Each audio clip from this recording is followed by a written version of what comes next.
Have you ever gone scrolling down the endless page of recommended media only to encounter a home-recorded video of someone playing an absolutely ludicrous rhythm game? Maybe the video title was something along the lines of "Proof I Wasn't Cheating" or "World's First blah blah blah." That doesn't matter. Like many, you might have even sat and contemplated trying the game, only to say there's absolutely no way I could do something like this. Well, today I'll be going over that same dilemma, hopefully even proving to you that these rhythm games are worth a consideration. After all, there's more to these games than the satisfying end result of a pass or a new record beaten. I'd even argue that in following evidence of musical improvement from experiments such as Amanda Pazinski's from the University of Nevada, Las Vegas, that these games connect to human improvement and mentality more so than any other game genre I can think of. In short, rhythm games in their simplicity reflect the most on human perfectionism and improvement. To give you a bit of a debriefing, I'll first go over the origins of rhythm games, including some of the most iconic titles, followed by the improvement and beneficial mentalities that could follow these games. For those who are far less familiar with these games, it's best that we start with going over these games' beginnings. An article from Ars Technica is worth the look as it briefly covers some of the first games of this genre.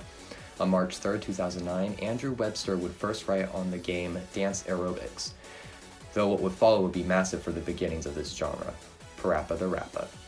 Parappa the Rapper proved to be a vastly successful title, spurring on the push for more rhythmic games in Japan, this leading to other familiar titles such as Beatmania, Dance Dance Revolution, and inevitably, Rock Band.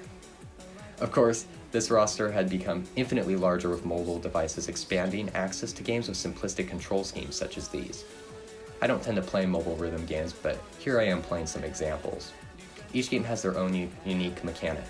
With Archaea, it's these sky notes that you have playing the sheet on two levels.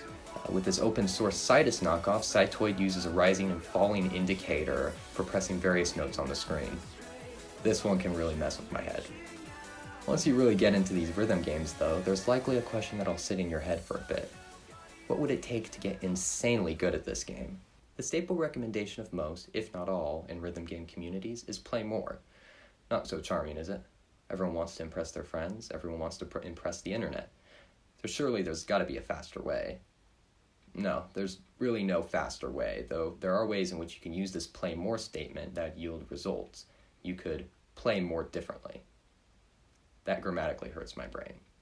A paper posted by the University of Nevada, Las Vegas on December 1st, 2014 would further this notion on the importance of playtime, comparing performances on Rock Band between those who play the game, those who don't, and trained musicians. This experiment would yield some rather interesting results. Firstly, in terms of musical sense, those who played the game, including rhythm and non-rhythm games, would have a sense of melody, tempo, and rhythm comparable to trained musicians. On top of this, in terms of accuracy, the gamer group would score a higher mean accuracy by a long shot between every sheet difficulty.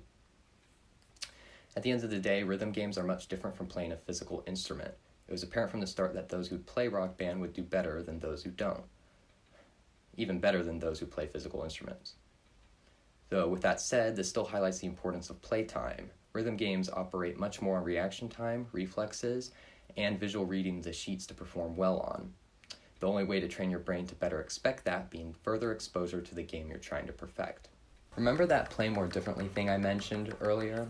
Well, by that, what I'm trying to highlight is just how important mentality is when playing rhythm games. As you may recall from your time scrolling through YouTube, there are numerous players capable of unthinkable scores across many different types of rhythm games. When perfection is your goal, is playtime all there is to it? Not at all. In fact, many rhythm games are ironically mental games in disguise. When one miss can make a brilliant score a sad one, the pressure is on, and shaky hands can be your undoing. The rhythm game I play exemplifies these nerves and the importance of mental coolness. Osu Standard is an aim-based rhythm game that favors combo over accuracy. If your aim hand becomes shaky, as it inevitably will as you end a map, you could say goodbye to what would have been a really good score. Because this issue is mental and targeting it in research is difficult, the best input I found on this topic came from Jeremy Gray, a research scientist in the Department of Psychology for Washington University.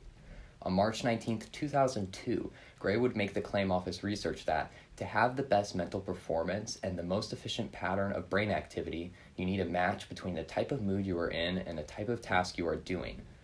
When playing a combo-heavy game like Osu Standard, you want to remain relaxed to fight against the nerves, though you must also remain extremely focused so you won't miss anything that would have been an easy hit while you're relaxing your thoughts. This strategy is the one that worked best for me.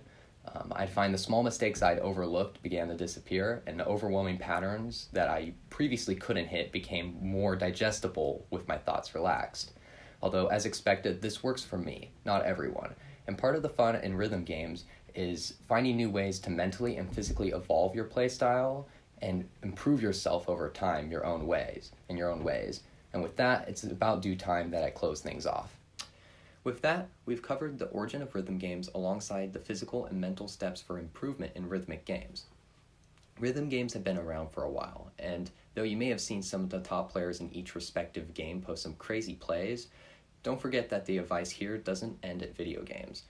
These games serve as a convenient proof of concept. With simple instructions and controls, certain maps or sheets can prove how something so simple can be made so challenging.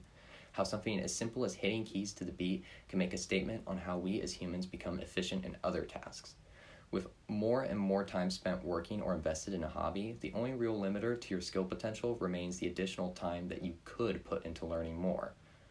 You may or may not have considered yourself into rhythm games. That's fine, though take this message with you in all that you do. The only way left to go is up. Thank you for watching.